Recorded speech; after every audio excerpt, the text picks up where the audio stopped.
Hello,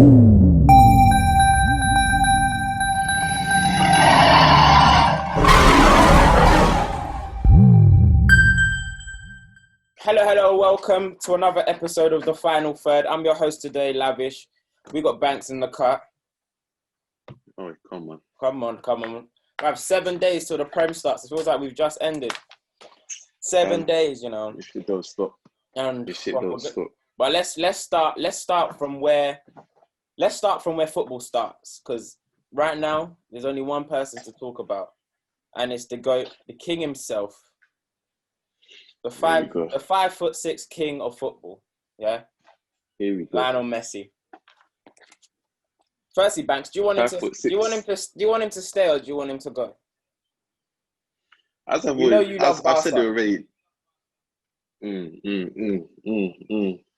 As I've said, Messi and Ronaldo's time at the top is done, man. Them two just ride off into the sunset together.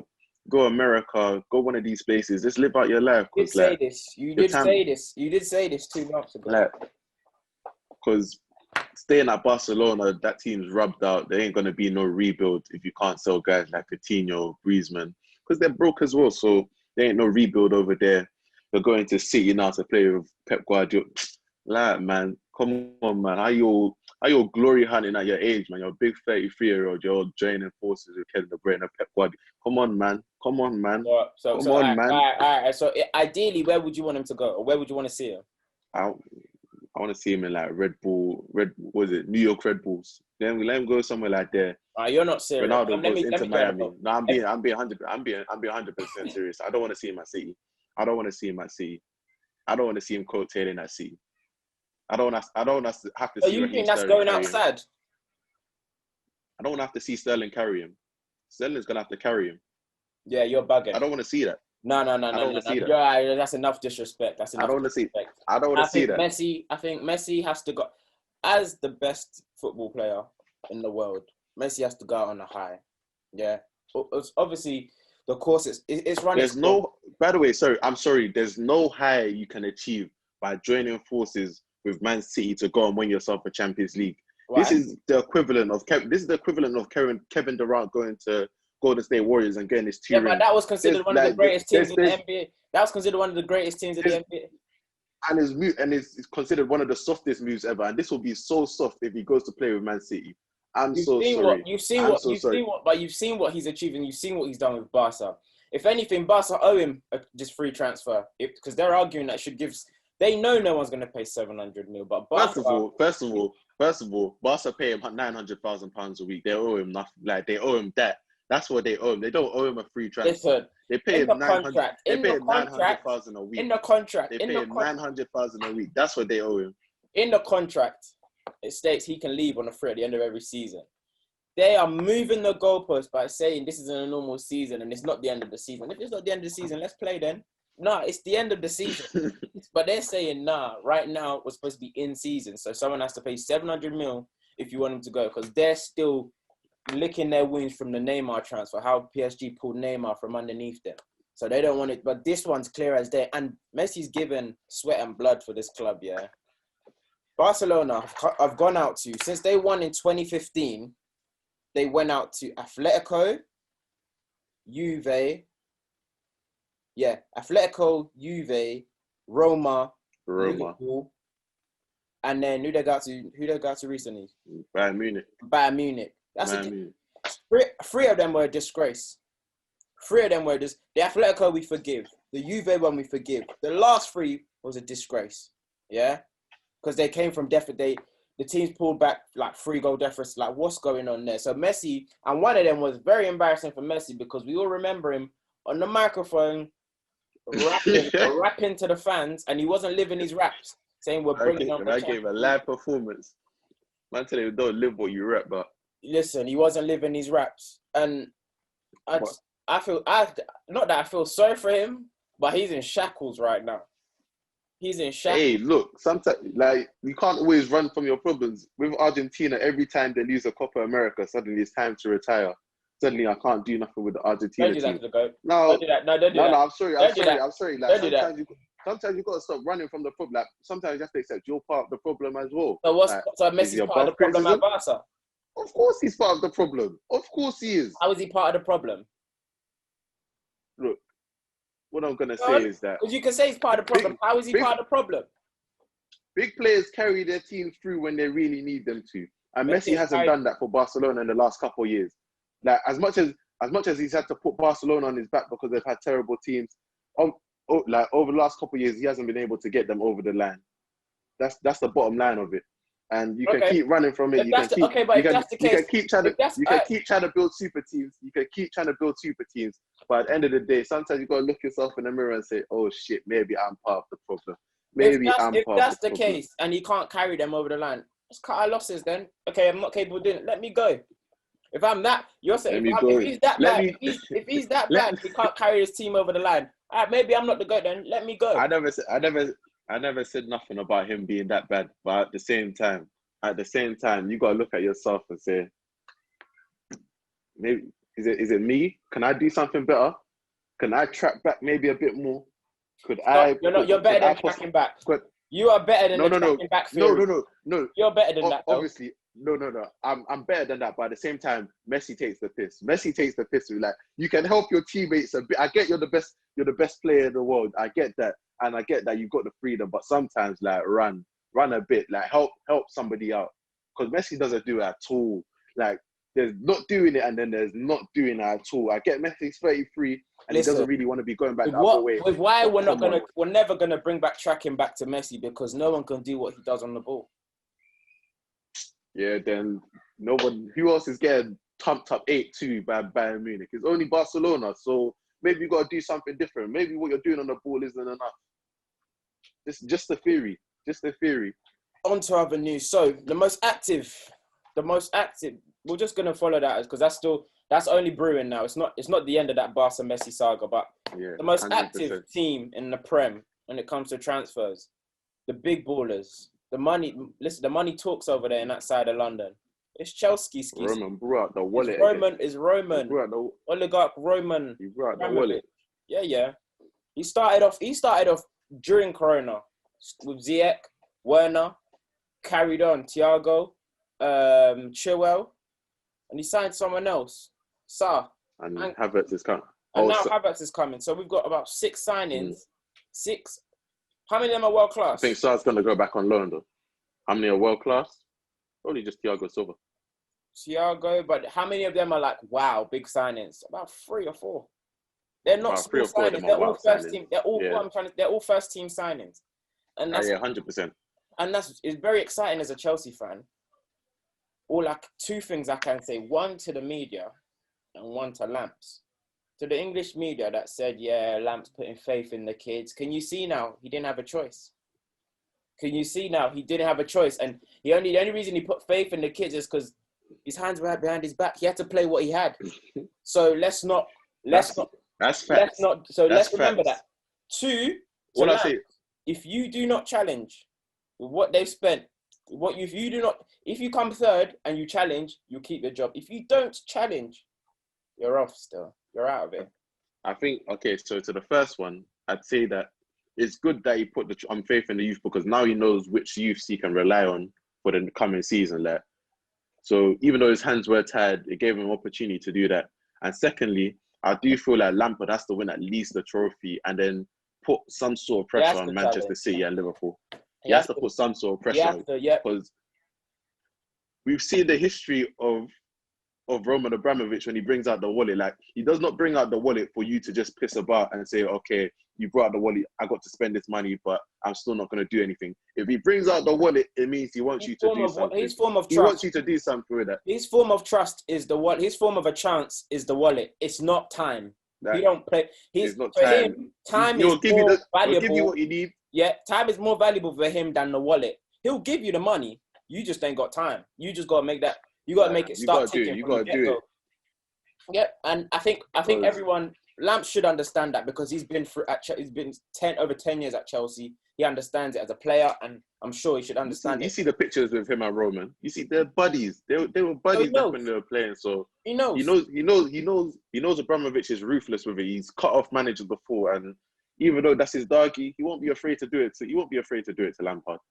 So they're gonna go with a strike force of obviously Werner, then substitute will probably be Tammy, and then Giroud probably some couple minutes Champions League, a couple here and there minutes, 88 coming on as a substitute at the 88th minute, just things like that. Do you think that the options in strike, do you think that's enough for them? I've still got reservations about Werner. I feel like he's a bit one-dimensional. Like, he plays in behind, like he needs to get him in behind. And Thank you. Like, I've got reservations about him personally, but like as long as he's scoring the goals, he'll be fine. But in the big games, that's when you can kind of fade him out. Like, you can kind of ease him out of the game. You can kind of disappear in the big games. But as long as he's netting the goals, but don't be surprised. I wouldn't be surprised because Giroud is one of those ones that January, February, if you're on a bad run, Lampard will bring him back into the team. He'll get you a couple goals, and you could see him staying there for the rest of the season. Like don't be surprised if Giroud makes an impact next season. Giroud. I'm not going to be surprised if Giroud makes an impact because we're used to it. We're used to how many years has Giroud been 30 plus, and we say, "Oh, Giroud's last season, he's 30 plus now." Giroud plays to his strengths. I think Chelsea are one more signing away from being complete. For me, I think Chilwell's overrated, but it's an upgrade from Alonso. I don't know what Havertz is on. To be fair. So it's be interesting to see him. But Thiago does fix their problems kind of because they need an experienced centre-back. They've got a lot of kids in that position, or a lot of youngsters in that position. So I think tomorrow's off. A lot of people that play like youngsters. Gonna go on loan, but Chelsea, I'm very interested. I'm very excited to see how they line up, how they play. Like, I'm very, very interested. So anything else? I agree with the idea that they're probably one quality signing away from really, because they've still got Pulisic, Hudson-Odoi, Ziyech. Who else they got? What, in the wings? In the wings, yeah. We've got 4 wingers. Can't remember the last one. Pedro's gone. But they've got options. They've got options out wide. I'd say probably Thiago Silva is maybe a bit of a stopgap. 35, 36. It's a plaster. Probably going to need to reinvest in. Yeah, probably going to need to reinvest in that position soon. But goalkeeper is the big one. That is the sign. They want a goalkeeper. Goalkeeper and centre back is what that's really left. And then I don't know what's going on with Jorginho, really and truly, because his Lamp's going to bring him in. They've got Ruben's he's not Lampard's guy, coming back in. Ross, Mount, Kai Havertz, Kovacic, Kante. Like, we'll see. But onto you lot. A lot of options. Man. Onto you lot, because to be fair, I thought like you lot have done a lot more signings than you actually have. But you've signed. That's the one. You've got Donny van der Beek now. Very, very surprised with that. Donny van der Cheeks. Very surprised with that move, to be honest. In January, I said he'll go Liverpool. I thought he'll go Liverpool, just because I thought they needed someone with goals from the middle. But surprised that you lot were linked to him and it was done and dusted. I think Van der Sar had a big part to play in that. Done very quickly. That was. Yeah. But yeah, what do you think about him? And overall, what do you think? And I'm going to put to you this question: did you think that signing was necessary as well? 100% necessary, because when you look at our midfield, you play a midfield of Matic, Pogba, Bruno. You look at the bench now, you've got Fred, Andreas Pereira, Lingard, guys like that coming off the bench. Like, even if he's just a squad player to make an impact off the bench, or you could fit him into the starting lineup somehow, we need quality in the midfield. Like, we've been dying out for it. We saw at the end of the season when we had to keep playing the same lineup, keep playing them, and the quality of the matches just kept going down and down because these were clotted. We need options in the middle. We probably still need another deep line midfielder to challenge for Matic and Fred's position. But yeah, I'm happy with the signing. I can't lie. I'm happy with it. Huh? For me, he plays. Fred isn't deep line, and for me, I think you've got 4 midfielders now. You've got 4 midfielders now that play well. Pogba's a bit unorthodox, to be fair. If you're playing deep, where you're getting the best out of him, but you've got about 4 8s. Because I think Fred is at 8. I think Fred is at 8. Fred is at 8. In Solskjaer's team, he plays in the 2, in the 4-2-3-1. He plays in the 2, innit? So he plays as best in the 2. I think he's best in the 8. But I'm saying you've got a lot of players that are more advanced. a lot of midfielders that are more advanced. I felt like you needed the DM. I felt like you really, really needed a DM and a right wing. I feel like we need both. I feel like we need both. We need another player that can make an impact in the final third, and then another player that can help us build from the back, help us take the pressure off Matic, because I promise you, Matic is going to start the season like a house on fire. Everyone's going to be like, oh my God, I can't believe this Matic. I can't believe it. November. When November comes and Matic is running through mud, we're going to remember the fact that we did not get another deep line midfielder to help him out. We're going to remember this because I think it's suicide. Like clockwork with him. It's suicide. It's clockwork. You lot do not get a DM.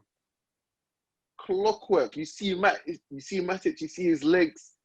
You see his legs like he's running through wet McTominay will come in for him. So, you killed my vibes, man. It's cool. What was the second question? You killed my vibes. Cool. Who do you want, ideally, forget money, who do you want to sit alongside Harry Maguire going into next season? Where? You could talk to Woodward. Who do you want? Regardless of money? Or does it have to be like, because if we're being unrealistic here, go get me Sergio Ramos. I've read it. Next question. And the final question. The front three of Greenwood, Rashford, and Martial, is that strong enough for you to start? Like, do you want lining up going into next season with that front three? Are you content? No.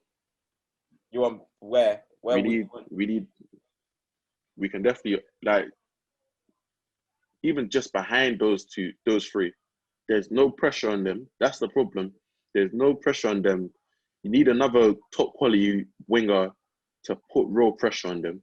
Like, I hear that we're in for a backup for Martial, and that's cool. But we need that. I don't even want to be the repetitive guy talking about Sancho, but even if it's not Sancho, Stengs, Edwards, there's wingers out there that can challenge for, especially Mason Green, because Mason Green was only, 18, 19. He's still a young boy. Like, he's not going to carry us through a 9-10 month season. It's impossible. Yeah. We need someone to challenge us. We need someone to put pressure on him. Someone to put pressure on Rashford as well, because his performances at the end of last season, he's my guy, but they were abysmal. You could tell he was injured. He was injured or carrying something, or there was something wrong with his performances at the end of last season. Political career, innit? He was trying to chill on that. No. I'm not gonna let you do that to Dr. Rashford. I'm not gonna let you do that. It was bigger than football for him towards the end of the season, and I appreciate that. It's what he was doing for the school meals and that. You get free school meals and that. It was bigger than football for him. But Man United aren't exciting me right now. And you know my problem with Man United. I'll repeat it. I think we can keep chopping and changing the puzzles, but it's all about who's making the puzzle. Your manager is not where it needs to be. You know it. I know it. Man United fans know it. You try to turn a blind eye when you win, and the media know it, but they're all friends of Ollie. If we're being 100, let's keep it a buck. If we're being so 100, you lot could challenge if you had a world-class manager. And we know it. You can keep moving these pieces. I don't think so. No, you I don't think so. No, you can still. I don't think so. Challenge Liverpool. You can still. Challenge City. The pressure we're asking. The squad that we have right now. The pressure you're asking from Chelsea, you can apply that pressure with a world-class manager. Definitely. Oh, we got someone wanting to join. We got someone wanting to join the call. Is it? Caller on line 1. Got a caller on line 1. Someone wanting to join the call. Can we bring Premier League champion himself, all the way in Liverpool. Glad you can join us. We're just about to go into your segment, but let me just round off with Banks quickly. The pressure that we're asking from Chelsea, yeah. If you lot had a world-class manager, you could apply that same pressure to Liverpool. Impossible. Your squad is not that far-fetched. We've got like 13 players that are starting quality for us. We need more if we're going to challenge for the Premier League. Starting quality. You only need 11 on the pitch. 13. Okay, for the whole season. Listen, because once one of those 13 get injured, once one of those 13 gets injured, the quality drops so much. And you can see it when we play. We can say the same for Liverpool, but but hasn't It's dropped. a different circumstance. But it hasn't dropped. No, sorry, they haven't gotten injured. Sorry. All I'm just saying is, my issue with you lot is not so much your transfers. The one transfer you lot should make to change this whole thing is your manager. But we'll see. Can't lie. It caught me off guard when you did the Liverpool. I can't lie. We'll see. Quality manager changes everything. But at the same time, it's not going to take us over the top. Shem, you're not running your house correctly. It's cool. Like, I'm seeing guys walking it out of your office. Listen, the kids are coming back from school. You know, listen. Perfect segue. We could touch on City quickly. How many rebuilds has Uncle Pep won? I'm gonna go over to you, CJ. How many rebuilds? He can't defend the indefensible no more. How many rebuilds does Uncle Pep want? Now, speaking to one of my guys, it's one every season, I lie. Speaking to one of my guys, what they said was, "This is how you run a football team. You have to keep evolving." But CJ, how many rebuilds does it become ludicrous now? I think this one's necessary still. When you look at City and what they have right now, Aguero's not the same player. David Silva's left. They never got a centre back when Company left. Like, I feel like it's Sane left as well. And as well, their left back department is not up to scratch. And if you look at how they struggled last season, just in terms of like keeping up with Liverpool, like they should not have been 18 points off Liverpool. Do you know what I mean? That's poor. That's a poor title defense. So I just feel like, obviously, I'm critical of Pep because I feel like he's always in situations where he can throw the bag in it. Like, I can't lie. Like, it's an easy ride. It's an easy ride still. Like, obviously, like, I get in it. When you're a quality coach, you're gonna get the top jobs. You're gonna be in positions where you're at teams where you can spend money. But this one here, like, I'm hearing them wanting to buy 6 players in the summer. I'm just like, this is a COVID summer as well, and they want to get 6 players. It's crazy, but oil. Who said it? Oil money doesn't. COVID don't affect oil money. Doesn't affect. Look at Chelsea. Look at Abramovich. That's gas money. And Chelsea. Oh, yeah. So they've got Fernan Torres. Like Gazprom money. Yeah, they've got Fernan Torres. They've got Nathaniel Ake. Apparently, Koulibaly is on his way, and obviously, the GOAT himself. But I don't know if. I think they'll still be missing more if they get them. If they get them for. Nah, man. What else are they missing? Because wait, does Thingy slot back into what's it called? Fernandinho slot back into DM. Nah, I don't think he's ever going back to DM. You don't think so? You know what I think about Rodri in it for me, but hey, I'll give him a settling period, man. That was his first season. He did okay, man. Give him a settling period. But the DM position and the left back position is still in tatters. Unless Fernandinho slots back into DM, they have no left. You get Koulibaly, you got bloody Messi, and you say that's not enough. That's not enough. No. So does Messi play left back? Huh? Messi plays left back. Fam, you add Messi to that team, whatever they do at left back can be compensated by what Messi's gonna do up there. When we was talking earlier about tracking back. When we was talking earlier about tracking back, what was you saying about Messi tracking? But that's not the issue. That's not going to be the issue with the City team, is it? That's not going to be the issue. Right, because if Messi can't... And people like Messi don't need to track back. What the hell, Thank you, Jim. Let them do whatever they want. Thank you, Jim. Thank you. We was arguing about this earlier. I said, he doesn't really need to track, but he can put in a bit more effort going the other way. That's all I said. Jim, that's all I said, like... Good to have you on. Your team's down like 3-4-1. Like, you can put in a bit more effort going the other way. Otherwise, you know it's gonna. That's all I'm saying. I'm saying. We're going to Merseyside. The broke champions. I ain't never seen champions that broke. Cool. So this is sad. So this is a sad. Right. So you guys have signed a left back. I do not know his name, but you signed a replacement for Robertson. And then we're haggling over 25 million for Thiago, someone who elevates the whole midfield. And it's disgusting because where's that Prem money gone already? We've been living off the Coutinho money. Obviously, the Coutinho money financed VVD and these certain players. But it kind of all dried up. No, but before you go further with the money thing, obviously we're clearly broke, innit? But no, you're not. What I've been now we're broke still. How? But from the You reports invested that seen, Premier League money into Forex, bro. You put it on Forex. Let's be honest, because you got Champions League money and Prem money. Yeah, no, it's inexcusable. But from what I'm seeing, the main issue obviously it's the money thing, but as well, they don't want to add another midfielder unless we get rid. And Genie's going as well. Who? Genie's going. Genie wants to stay though. Genie wants to stay at Liverpool. I'm hearing him and Depay are off the. How have you still? I don't get how Liverpool haven't agreed a contract for Genie if he wants to stay. Is that he's asking for too much or? The Genie situation, we started talking to him last year, and everything stalled. Everything stalled, innit? What transfer season? Yeah. Okay. Correspondent. This was before Christmas, though. Everything stalled, and we ain't heard nothing yet since the conversation. So I don't know if he was asking for too much, or maybe he's 30 in October. But then I'm thinking, like, what excuse is that? Because we offered Milner a 2-year last summer, and he's 34, so it can't be about age. I don't know what it is, but yeah, obviously, Genie said he wants to stay. He loves it at Liverpool. The club need to put the money down for him, to be honest. Do you think Klopp is going to be getting frustrated about the lack of activity, or do you think he thinks he can go again? I think he'll be frustrated because from what I've read, he wants Thiago. It's not a case of him settling. Like, he actually wants Thiago, innit?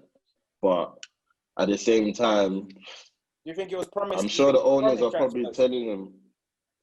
Nah, I think he had his time when he was promised transfers 2018, and they put the bag down and bought those players. But I feel like now the owners are probably looking at the team saying, "You've won the Champions League, you've won the Premier League, you can go again," which is obviously not the case, because when you look at Pep and what we were saying before about evolving, I'm a believer in that.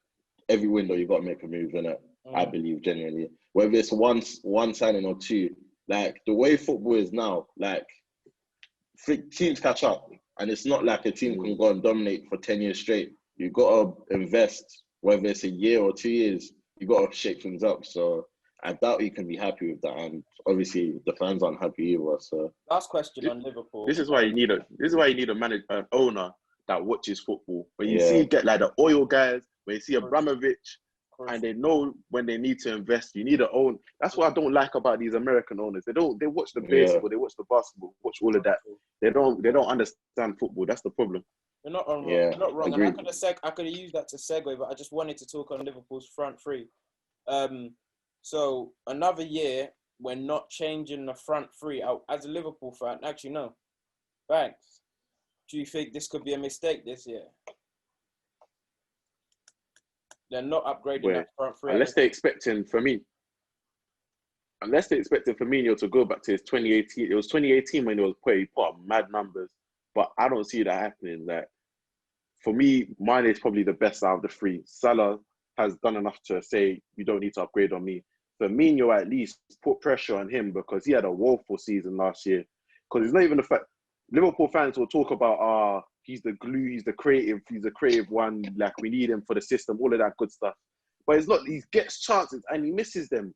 Like, he gets numerous chances and he misses them. That's the problem with Firmino. So the fact that they're not even looking to put no pressure on him, put no pressure on his position, say we're going to get a striker to compete with you. Maybe they're going to use Brewster as that, but even that's a weak excuse. Like, Brewster's young, this is going to be his first season in the Prem, really. They need, for me, you need to put pressure on that front three to keep them on the top of their game. We saw with guys like De Gea, he was riding easy for numerous years, and the last 2 years, no pressure on him. Okay. The performances have fell off. I'm going to allow that De Gea example purely because I believe that also comes down to managing. And there's no way in hell Klopp will ever let their man settle. In terms of an upgrade, it's the best front three, arguably in the Prem. It's the best front three and one of the top 5 front threes in the world. Obviously, I was one of those people I wanted Timo Werner. I was one of those people that fumed at the fact that we couldn't put up 45 million for a prospect, 23 years old, came off his best goal scoring season. I never understood it. But obviously, I think Firmino is never going to get, like Frank said, he's never going to get to that 2018 season. He scored 27 goals in all comps, I believe. I don't think he'll ever get back to that. A big part of Firmino scoring those goals was the best football we were playing. If you actually deep it, like over the last 2 seasons, we haven't played our best football. Yeah. But that 2017-18 season, we were playing our best football. It's fluid. Firmino's always been prone to missing chances, but obviously it was falling for him. That was a counter-attacking season.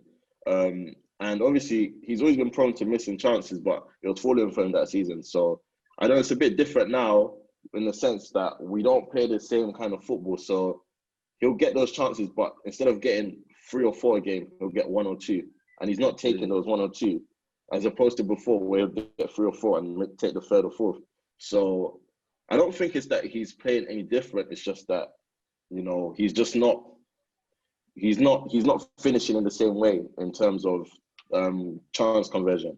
And another thing, in terms of Brewster, I've heard Klopp say that he's unsure on whether he'll keep him or not. Me personally, I don't know why Klopp doesn't favour Brewster. You know, like I don't know what it is. That's the thing. The thing is, like, you look at Brewster. This guy's he's a goal scorer. He's an actual goal scorer. You can see it. Obviously, I'm not saying it's the same. We're in the same predicament as Arsenal in terms of Nketiah, because it's kind of like you. Better than Nketiah. Not even that he's better, but you don't really have the choice to say Nketiah go or stay, as opposed to us keeping Brewster. But fam, if Nketiah's, come on, man, who's you got Lacazette, like you literally don't have. There ain't much going on there, but like with Brewster, like fam. Like, we just won the league. Keep him around these ballers. Keep him around these champions. Let him keep learning. Do you get it? So I don't really understand Klopp's sentiment on that. On to... Cool. Perfect.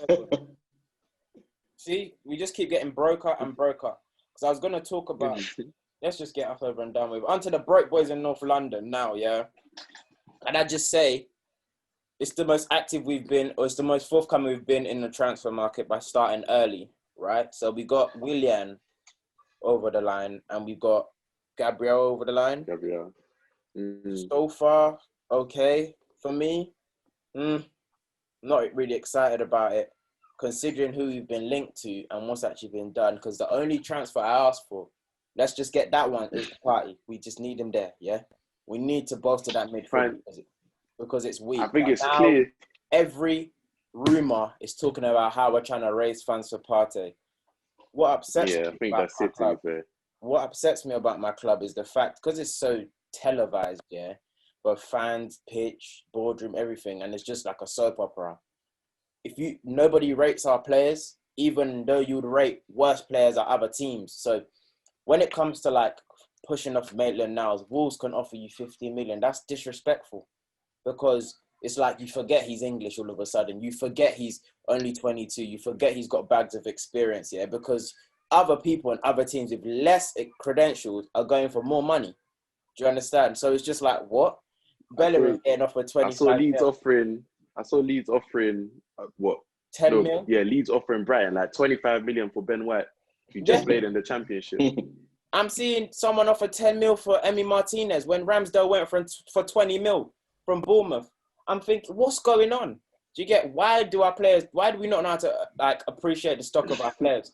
Why do we not know how to like get just good value for money from our players? You can't get rid of the golden boy, the French golden boy, Doozy. He's going to have to come back into the fold. He's going to have to come back into the fold because no one wants him. Gwen Doozy's not hard to sell. Gwen Doozy's not hard to sell. I've said it on my Arsenal group chat. If he wants to stay in London, get David Gold on the phone. Mark Noble's getting to his twilight age. Get him in there with Declan Rice. Passion. He can do the job at West Ham. All I'm saying is, yeah, our players we're not getting the value for our players, and it's disgusting. Because I'm seeing people walking on frees. I'm saying people are not saying Lacazette's not worth 30 mil. Bruv, these players are worth it. Because if you see what other players are going for, you're scratching your head. You're scratching your head. I agree. Yeah. It's when Banks brought up Ben White, the 25 mil bid, that when I realised how disrespectful the Maitland-Niles bid was. Because with Maitland-Niles, I was thinking, Wolves are probably thinking, we've just sold Doherty for 15 mil. He's a more productive right back. Why can't we get Maitland-Niles for a similar price? Works. That's probably what they're thinking. That's probably what they're thinking, isn't it? That's not how it works. Because Doherty, how old is he compared to Maitland-Niles? And I'm 28, yeah, okay, he's 1, 2. Older. Maitland-Niles has bags of experience. Bags has been playing for time, and he can play, and he's more versatile. Let's behave ourselves now. Let's behave ourselves. You have always had an issue. This is not like a new issue for Arsenal, though. Like, you have always had an issue with valuing your players properly. Like, the best value for money we got. Think back to us. Was a Welby. Yeah, that's good value. That was good value. The best value for money we got was a Welby. And when in our Arsenal group chat, when they came with a bid of 20 mil or 25 mil, I said no chance. I said 40 mil for a Welby. They said you are bugging. That is not a wild offer. That was not a wild offer. It's wild in hindsight. All the players that are bidding for Arsenal, maybe Wilshere for 35, Chambo for 30. When City bidded 35 for Wilshere, when maybe the Liverpool Chambo was okay, but the bids for Arsenal players are ridiculous, and because they know they can bully our board, they know they can, or they know we're desperate for bread. Socrates going on a free. No, that's disgusting. Socrates going on a free. That's disgusting. Oh, Socrates on a free. To be fair, I was talking to Derek and I was like, you ain't getting 2 mil for Socrates. So how can you not get 2 mil? Just get the wages off the book. Yeah, just get the wages off the book, man. Mickey went on a free, bro. Mkhitaryan went on a free. With 2 years left on his contract, he cancelled his contract. I'll tell you this now. If PSG don't put at least 35 mil for Bellerin, they're bugging. And that's cheap. Bellerin's 25, you know. Years of experience. Yeah. Bellerin's been playing Arsenal for years. And you know Bellerin, he's a brand. You're buying the brand, yeah? Because he's going to come to Paris and do up fashion for you and be designing your kits. I'm fuming as an Arsenal fan. And I'm tired of Arsenal fans. Robbie, all these men that are linked to Arsenal telling me, guys, you need to be patient. These deals, they don't take long if you have money. If you have money, they don't take long. Because Van der Beek, I heard that day 1, day 3 he signed. Like, Chelsea don't waste time. The only thing he was hearing, the whole saga was Havertz was because but they've been agreed it. Big money though, so it's understandable. If you have money, it don't take long. City don't haggle. Chelsea don't haggle. United don't haggle. Don't tell me it takes long because his age. United don't haggle. I ain't Sanchez at Carrington then. Who, Sancho? No, if you don't get no one, you just don't get no one. You buoyed it with that one. But you don't haggle. If you want to get something, bam, done. It's like, we haggled. Sancho one's different though. We haggled for Maguire all summer. And then we signed them on different, like the last day. That's big money. It's different. Those players, it's big money involved. Partey's not big money. This is big. Partey's the... You bought Fred calm. You bought Wan-Bissaka calm. You bought Van der Beek calm. Maybe Bruno you haggled. That took long. But there's ample. The list is endless of the man you lot just bought. Calm. Don't tell me about no. Yeah, but then you answered your own question. You answered your own question. You ain't got the money in it. So yeah, bro, that's why all of this is happening. Just go fund me. All right. Let's end up on some rich boys. So where are we gonna go to? Everton, actually. Fahad Mashuri. This is the importance of having an owner that watches football, because Bill Kenwright stepped down. He loves the club and he said, Fahad, you know what? You got the bag. You just speak to me. I'll get the... Because they signed 3 midfielders in 1 day. Tell me about haggling and it taking long. They signed 3 midfielders in 1 day. Yeah, that's crazy. Crazy, bro.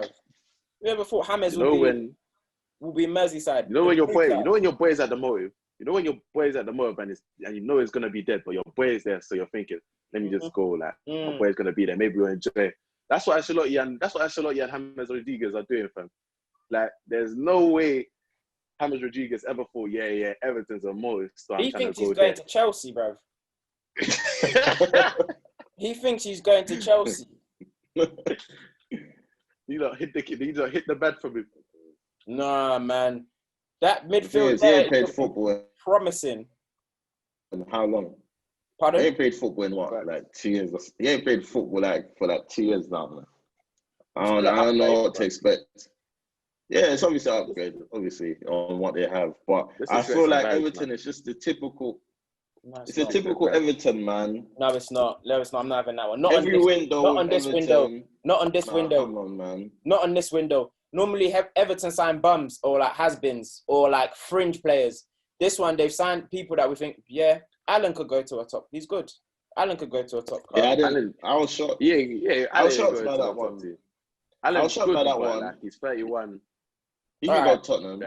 He could go Tottenham. He could go Tottenham. He can go Tottenham. What does that really tell you? What does that really tell you right now? Like, that's fair. But most Everton players before couldn't really go Tottenham, man. Let's be fair. Walcott couldn't go Tottenham. Yeah, no, but he's at Arsenal though. So.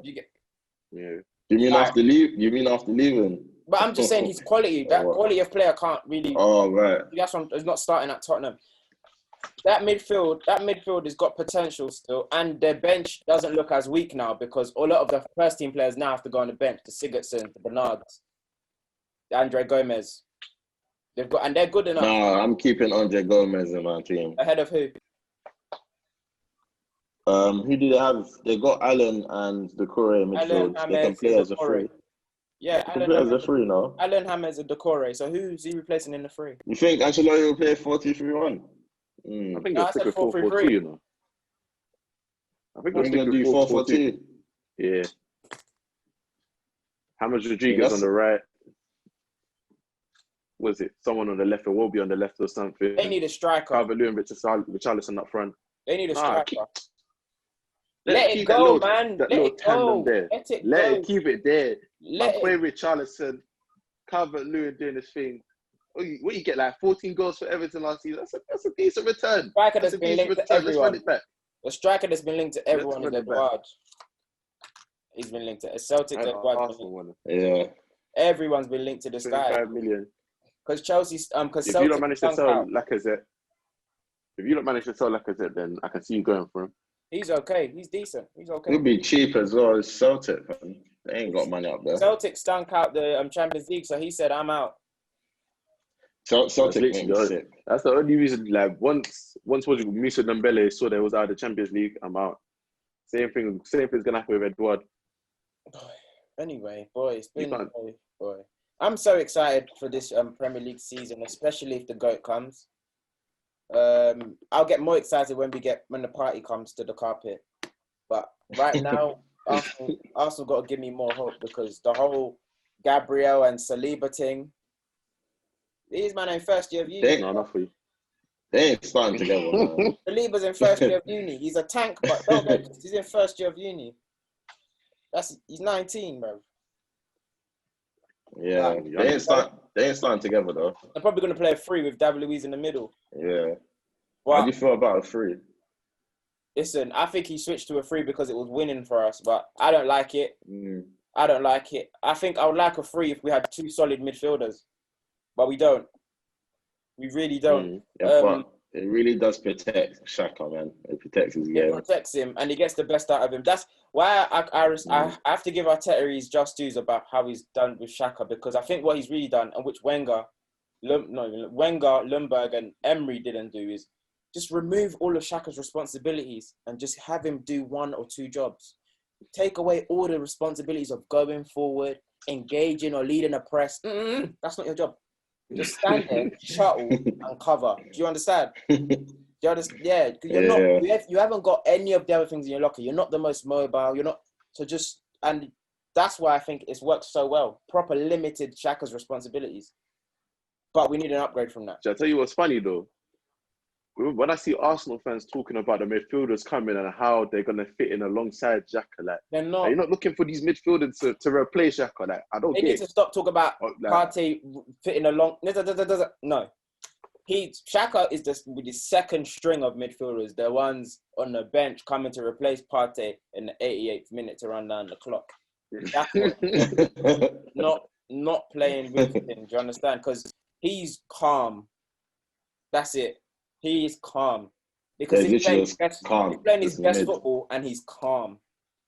Do you understand what I'm trying to say? So that's the level. But the bar, as Arsenal fans, the bar's dropped so low, and I don't blame them. They've been years of pain.